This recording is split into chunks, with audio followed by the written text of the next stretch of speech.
Hey, how's it going everyone? This is YLAM here. In today's Fuji Friday, I want to talk about all of the Fujifilm camera bodies that Fujifilm makes and where they're being manufactured because they are quite diversified. So let's go ahead and just look at this chart that I'm going to put up right here.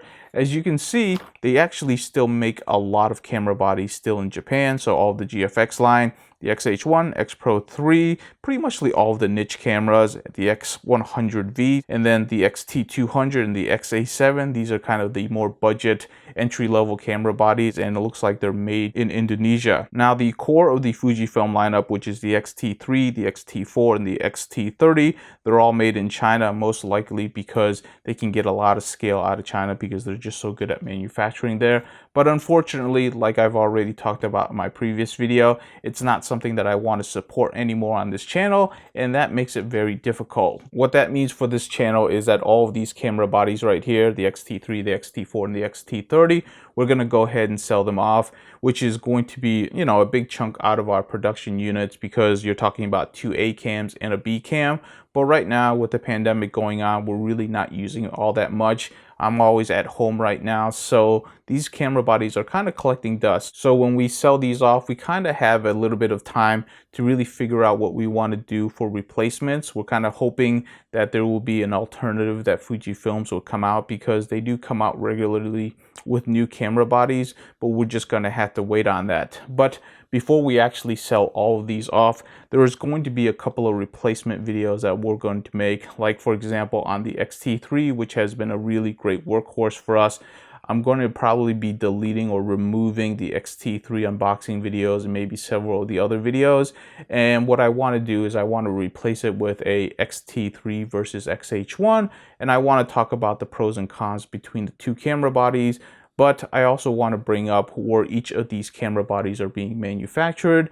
And I think the user really needs to vote with their money whether or not they want to support a communist regime. This is something that I think we need to talk about for pretty much all of the camera bodies or pretty much any of the gear that we're buying from China right now. Now, I say this, you should definitely do your own research, make up your own mind. But on this channel, I'm going to be a little bit more proactive on this, and that's kind of the direction that I'm going to be heading with a lot of the gear videos. For example, in one of the future videos, you're going to see me comparing the X-T30 to the X-T200. Now, the X-T30 is definitely the better camera. It's really got some great features, almost professional features, where the X-T200 is a little bit more entry level, but in terms of features, they're pretty comparable. And with the price difference, you can kind of make an argument for either one of them. But like I said before, this one's made in Indonesia, this one's made in China. I do want to bring it up. I'm not going to try to be overly political about this, but I think I want the users to be aware where these camera bodies are made and to vote with your money whether or not you want to support a communist regime that has been proven to be a bad actor in the world stage. So these are the type of videos that I will be doing kind of over the next couple of weeks. I still don't have a huge amount of time, but I definitely do want to devote some time into this. Now for my Friday segments, I don't really know how I'm going to be switching it up, but I definitely do want to make some changes. It's probably not going to be called Fuji Fridays anymore, but I really haven't made any definite changes. If you have any suggestions on that, definitely let me know in the comments below. I always welcome your feedback on that. But just know that I am going to be switching it up, but I do want to still consistently put out a video every Fridays because it's really nice to at least have one new video on the channel every week. So I am definitely committed to doing that. I just don't know what the segment will be or how it's going to be changing because everything's still a little bit in flux. Now the last thing to talk about are the lenses for Fujifilms, and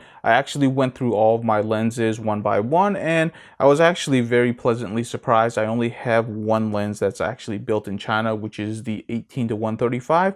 It's a terrific lens, but unfortunately I will be getting rid of it. But I do have a good alternative, which is the 16-80. And much like I've already said with the camera bodies, I definitely will be comparing both of these and kind of telling you why I like each of them, but also bringing up where each of these are being manufactured and trying to make you conscious about, where you're spending your money. So this is something that's a little bit further down the line once I've cleaned up my camera body situation, but I definitely do want to get to the lenses. But one thing at a time. As you can tell, I'm really not moving away from the Fujifilm system. I'm just cleaning up what kind of gear that I have in my inventory and what we use as a company and what I use personally, just because of where we're at in terms of world events. It's just something that I feel is very important. So these changes have to be made. But once things start picking up, the economy starts recovering, and we start making more content either for this YouTube channel or outside for our business,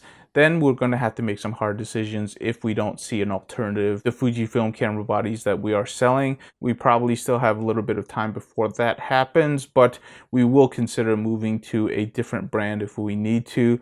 But we probably will never completely remove ourselves from the Fujifilm lineup because we do like the cameras, and I'm still going to be keeping the X-H1. It's still going to be my primary, talking head type of video camera that I use because it's just terrific. So I personally will never completely get rid of all of my Fujifilm gear. I have a lot of lenses for them. I like those lenses. I really like the Fujifilm balance between price, weight, and quality. So I don't really have an issue with that. If I had to buy an extra X-H1 to kind of get me through it, I'd be perfectly okay with that. But that's kind of where I'm at with this channel. Definitely give me your feedback on that. I also have a bunch of other ideas that I do want to do and to kind of follow through with, but I'm really not going to be announcing those until I actually have time to work on them. I think there's a lot of interesting things that you can do to kind of raise awareness. It's just that I can only do so much at one time. So the first thing I'm going to tackle is just getting my gear situation straightened out. Anyways, that's all I have to talk about this Friday. Hopefully it was interesting to you. Thank you so much for watching, and I'll see you next Friday.